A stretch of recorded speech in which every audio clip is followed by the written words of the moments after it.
حضور آج کل پاکستان میں لفظ امی پہ بہت بحث ہو رہی ہے، اور ایک طبقہ تو یہاں تک ہے کہ جو لفظ امی کا ان پڑھ ترجمہ کرتا ہے اس کو گستاخ رسول اور مرتد اور گردن زدنی قرار دے رہا ہے۔ تو میرا سوال یہ تھا کہ حضور فرمائیں کہ قرآن مجید کی روح سے ان پڑھ کے علاوہ بھی ترجمے ہیں، اس کے تشریحات ہو سکتی ہیں؟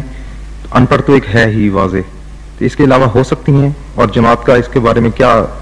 امی کا لفظ غیر تعلیم یافتہ جی ان پڑھ کا لفظ سے زیادہ سخت سمجھا جاتا ہو۔ عربی انگریزی میں زیادہ مناسب لفظ موجود ہیں اردو کی نسبت۔ ان ایجوکیٹڈ بھی درست نہیں، کیونکہ رسول اللہ صلی اللہ علیہ وسلم واز ایجوکیٹڈ۔ ان لیٹرڈ کا ایک لفظ ہے انگریزی میں جو زیادہ موجود ہے، اس کا مطلب ہے جو لکھنا پڑھنا نہ جانتا ہو۔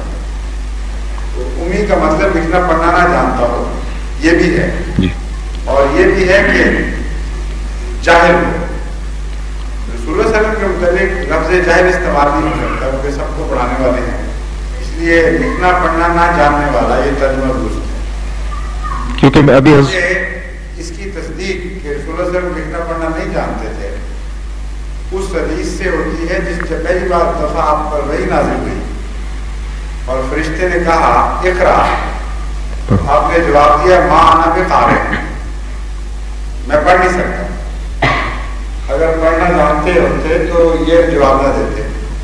تو امی ان معنوں میں کہ لکھنا پڑھنا نہیں جانتے تھے درست ہے۔ حضور میرا